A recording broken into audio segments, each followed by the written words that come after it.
বুড়িগঙ্গা নদীর তীরভূমির অবৈধ স্থাপনা উচ্ছেদ করছে বিআইডব্লিউটিএ। সেখানে আছেন সহকর্মী মনিরুল ইসলাম, সরাসরি যাচ্ছে তার কাছে। মনির, এখন পর্যন্ত কতগুলো স্থাপনা উচ্ছেদ করা হলো সেখানে?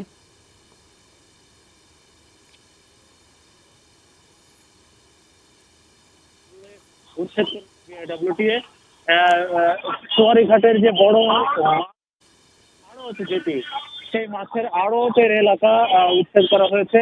প্রায় অর্ধেক অর্ধেক পরিমাণ মাছের আড়ত উচ্ছেদ করেছে বিআইডব্লিউটিএ। এক্ষেত্রে এখন একটু স্থিত অবস্থা দেখা গিয়েছে যে এখানে মাছের যারা এই আড়তের যারা শ্রমিক বা মালিক যারা ছিলেন, তারা আসলে এখানে বাধা নয় ঠিক, তারা আসলে হাত জোড় করে বলছিলেন যে এখানে যাতে এইখান থেকে যাতে উচ্ছেদ অভিযান না করা হয়।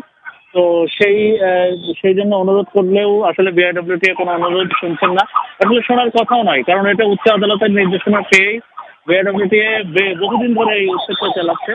তো আজকে সোয়ারিঘাটের সেই বাবুবাজার ব্রিজের একটু এই পাশ দিয়ে পশ্চিম পাড় দিয়ে বাবুবাজার ব্রিজের একটু পশ্চিম পাড় দিয়ে আজকে ওই ইমামগঞ্জ পর্যন্ত, ইমামগঞ্জের লোহারপুর বলে কামরাঙ্গীরচর তৈরি পাড় যেটি পানি উন্নয়ন বোর্ডের, এই পুরো এলাকা এই উচ্ছেদ চলবে। তো এই উচ্ছেদের মধ্যে এখানকার স্থানীয় সংসদ সদস্য সহ প্রভাবশালী সহ আরো অনেকে যারা আছে, অনেকের স্থাপনা ছিল, সেই স্থাপনাগুলোরও অংশ বিশেষ এখানে মোটামুটি ভেঙে দেওয়া হচ্ছে।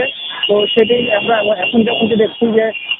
আমরা এখন যেমনটি দেখছি যে যে সেই যে মৎস্য যেটা আছে।